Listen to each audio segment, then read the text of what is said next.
ಅಕ್ಕಿ ಮೃದುವಾಗಿ ಅನ್ನವನ್ನು ಕೇಳಿತು. ನಾವು ಒಂದೇ ಬೀಜದಿಂದ ಹುಟ್ಟಿದವರು.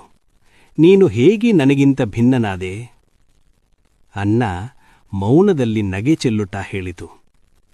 ನೀರಿನ ಸ್ಪರ್ಶ, ಬೆಂಕಿಯ ತಾಪ, ಅವುಗಳ ಸಂಗದಲ್ಲಿ ನಾನು ಕರಗಿದೆ.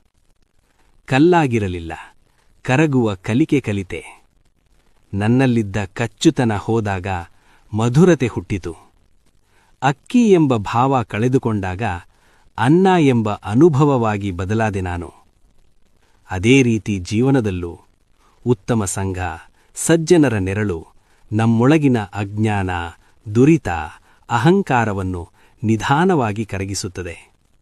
ಭಾವಗಳ ಗಡಿಗಳನ್ನು ದಾಟಿದಾಗ ಜೀವನವೇ ಅನುಭವವಾಗುತ್ತದೆ.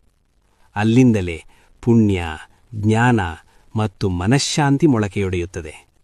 ನಮಸ್ತೆ.